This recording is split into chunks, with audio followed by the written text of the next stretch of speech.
días, hermanos. Bendito el Señor. Alabado sea su nombre. Qué hermoso himno que hemos empezado a escuchar. Unidos, unidos en su nombre, unidos. Y de eso estamos meditando. Continuamos con Efesios capítulo 4 y el tema de Efesios es la unidad en el Espíritu. Qué hermoso leer su palabra. Es una bendición tener la palabra de Dios, hermanos. Porque ahora somos sus hijos. Dios nos ha dejado su palabra y como ya lo hemos mencionado en 2 de Timoteo capítulo 3, dice que toda esta escritura es útil para enseñarnos, corregirnos, redarguirnos, instruirnos, hermanos. Dios ama a su iglesia, Dios te ama, bendito sea el Señor. Y entonces como Él nos ama, nos ha dejado su palabra llena de instrucciones para nuestra nueva vida en Cristo. Y entonces al leer Efesios capítulo 4, Dios nos da unas pautas. Podemos ver a Dios qué es lo que desea de su iglesia, por qué lo desea, para qué lo desea. Hermanos, qué lindo es entender los planes y propósitos de Dios para que usted y yo nos mantengamos unidos. Vamos a leer del capítulo 4 desde el versículo 7 hasta el versículo 13. Aquí vamos a encontrar hermosa enseñanza para la iglesia, para nuestras vidas. Dice la palabra del Señor: pero a cada uno de nosotros fue dada la gracia conforme a la medida del don de Cristo. Por lo cual dice, subiendo a lo alto, llevó cautiva la cautividad y dio dones a los hombres. Y eso de que subió, ¿qué es sino también que había descendido primero a las partes más bajas de la tierra? El que descendió, él mismo también subió por encima de todos los cielos para llenarlo todo. Y él mismo constituyó a unos apóstoles, a otros profetas, a otros evangelistas, a otros pastores y maestros, a fin de perfeccionar a los santos para la obra del ministerio, para la edificación del cuerpo de Cristo, hasta que todos lleguemos a la unidad de la fe y del conocimiento del Hijo de Dios, a un varón perfecto, a la medida de la estatura de la plenitud de Cristo, para que ya no seamos niños fluctuantes, llevados por doquiera de todo viento de doctrina, por estratagema de hombres que para engañar emplean con astucia las artimañas del error, sino que siguiendo la verdad en amor, crezcamos en todo aquel que es la cabeza, esto es Cristo, de quien todo el cuerpo, bien concertado y unido entre sí, por todas las coyunturas, según la actividad propia de cada miembro, recibe su crecimiento para ir edificándose en amor. Bendito sea el Señor. Alabado sea su nombre, hermanos. Gracias al Señor por su palabra. Vamos a meditar. Vemos aquí en su palabra, Dios nos dice, escudriñad las escrituras porque ellas dan testimonio de mí. ¿Qué es lo que vamos a meditar? ¿Qué es lo que podemos aprender de Dios en su amor, en su preocupación por la iglesia? Dios quiere una iglesia unida. Dios quiere que usted y yo tengamos un mismo sentir y así empieza el capítulo 4, ya lo hemos visto. Ahora que hemos aceptado a Jesucristo como nuestro Salvador, estamos con ese gozo, presos en el Señor, con ese gozo de compartir su palabra, de hablarle a todo el mundo, cumpliendo el ministerio de llevar el Evangelio. Ahora también nos dice el Señor que mantengamos una unidad. Tenemos un mismo Dios, un mismo Señor, un mismo Espíritu.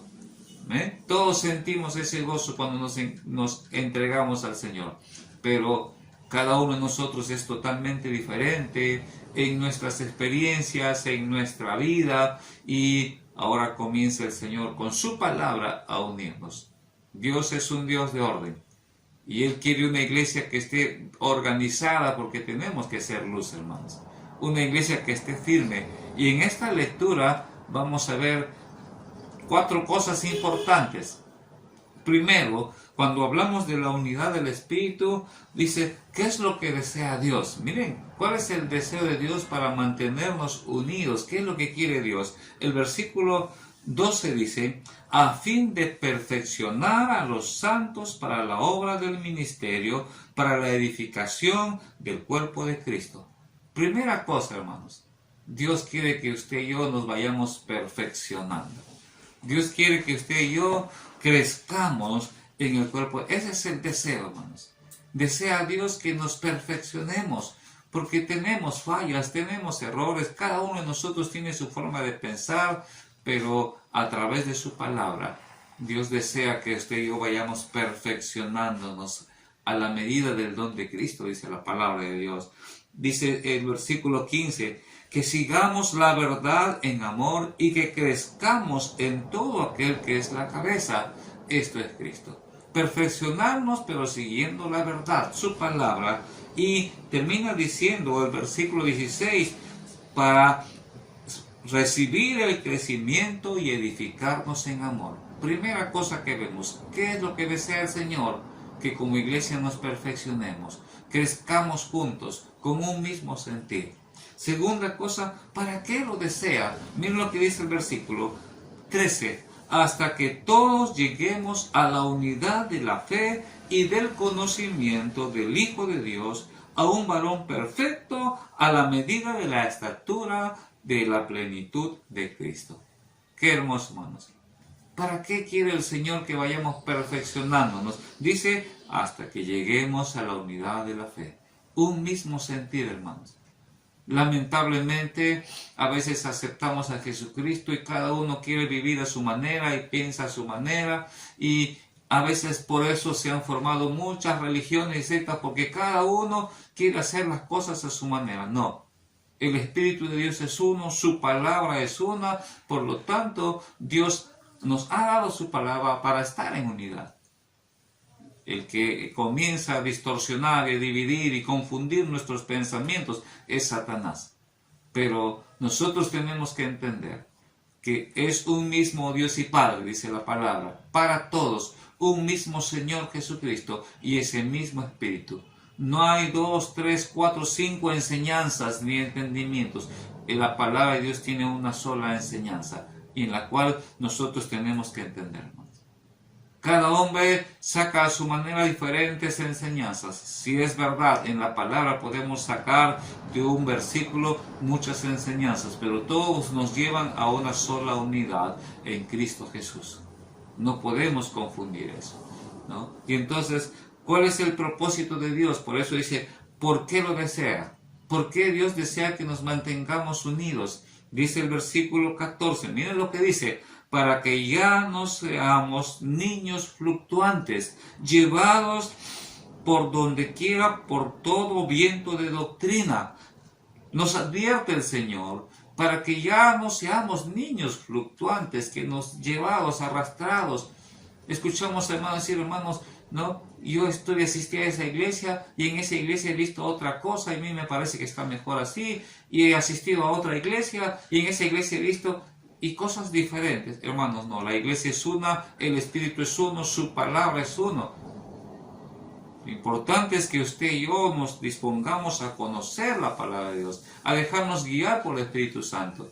No nos dejemos guiar por emociones o sentimientos de humanos, por doctrinas o por enseñanzas humanas.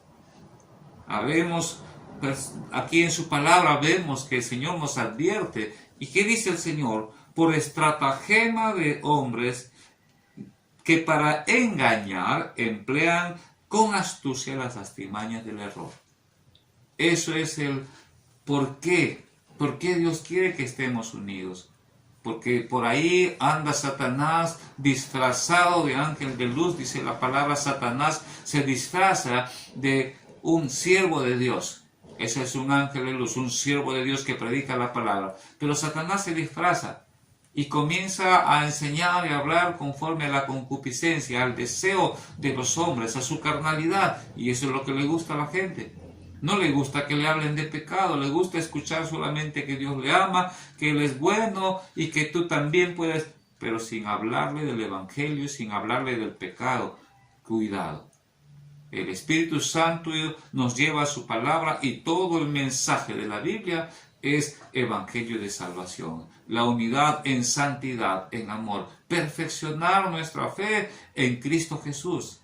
Y entonces dice acá la palabra del Señor. ¿Cuál es el propósito? ¿Para qué Dios quiere que mantengamos la unidad? Para no ser engañados. Para no estar caminando de iglesia en iglesia, de acá para allá. Tienes que cimentar tu fe. ¿Cómo lo hacen? Qué hermoso. ¿Cómo lo hacen? Aquí está todo. ¿Cómo hace el Señor todo esto? Empieza en el versículo 7. Pero a cada uno de nosotros le da la gracia conforme a la medida del don del Señor. Reparte dones. La iglesia está llena de dones maravillosos para que cada uno de esos dones y ministerios sean de bendición para la iglesia. Dice el versículo 11, y él mismo constituyó a unos apóstoles, a otros profetas, a otros evangelistas, a otros pastores y maestros. Gloria al Señor. 5 ministerios que Dios ha establecido en su iglesia, hermanos. ¿Para qué? Para llevarnos a la unidad. ¿En qué consiste este ministerio apostólico? ¿No? Ya no estamos hablando, aquí es bien claro que tú entiendas, hermano. No estamos hablando de apóstoles. Los apóstoles solamente fueron 12. Los que estuvieron con el Señor. Aún el apóstol Pablo, Dios nos aclara que él, como un abortivo, fue llamado para ser apóstol. Pero hasta ahí nomás quedó. Ya no hay apóstoles. Pero sí hay ministerio apostólico. ¿Cuál es el ministerio apostólico? Qué lindo entender, hermanos, estos 5 ministerios. El ministerio apostólico es aquel que se preocupa en que siga creciendo la iglesia, sembrar iglesias, formar iglesias donde no hay, en lugares inhóspitos donde no hay. Esa persona, ese hijo de Dios con este ministerio está preocupado. En tal sitio falta una iglesia, hay que formar una iglesia. Después sigue el ministerio profético. ¿En qué consiste ese ministerio profético? Hermanos, hermanas, que deseosos de que se conozca todo lo relacionado con la venida del Señor y se entienda las profecías que Dios ha establecido. Tal vez usted ha visto, hermanos, que solamente quieren hablar del futuro y que hay que estar preparados. Reconocer y nos hacen entender esas profecías. Ya lo pasado ya pasó, ya sabemos, nadie nos puede hablar de profecías de cosas pasadas porque eso ya se cumplió. Ahora estamos caminando hacia adelante. Y el ministerio profético es ese hermano que está preocupado en todos los acontecimientos para enseñarnos. Después dice el ministerio evangelístico. Es aquel hermano, hermana que está preocupada por compartir la palabra de Dios, dar a conocer el evangelio de salvación. Y está preocupado porque todos lo conozcan. Dice también el otro ministerio pastoral. Es aquel hermano que está con la preocupación por las almas, por los hermanos, por la iglesia. Está siempre pendiente de un hermano, de otro hermano y de compartir la palabra de Dios. Y por último, dice el ministerio de maestro, de la enseñanza. Es tan importante, hermanos, porque este ministerio sirve para que nos haga entender su palabra. Un maestro es aquel que hace entender la palabra de Dios. Y para eso tenemos el maestro de maestros, que es el Espíritu Santo. El Espíritu Santo toma control en la vida de aquel que tiene ese ministerio y nos enseña. Porque dice su palabra, el Espíritu Santo, Él les enseñará. Él les hará entender. Y qué maravilloso, hermanos. Escuchar a hermanos que tienen ese ministerio para poder entender su palabra claramente. ¿Por qué necesitamos estos 5 ministerios? Dice la palabra del Señor, para que la iglesia se edifique en Cristo Jesús, para la unidad de la fe. Termina diciendo acá, según la actividad propia de cada miembro, recibe su crecimiento para ir edificándose en amor. ¿Cuántas cosas más podemos hablar, hermanos, aquí? Pero qué lindo entender. Hemos visto qué es lo que desea el Señor, que estemos en unidad y seamos perfeccionados. ¿Para qué lo desea? Para que sigamos creciendo. ¿Por qué lo desea? Porque no nos debemos dejar engañar. Y por último, ¿cuál es el fundamento? Cristo Jesús. Nada de esto se puede lograr sin Cristo Jesús, hermanos. Tenemos que abrir nuestro corazón. Tú tienes que abrir tu corazón a Cristo Jesús, fortalecerte en Cristo Jesús. Que Dios te bendiga. Bendito y alabado sea el Señor.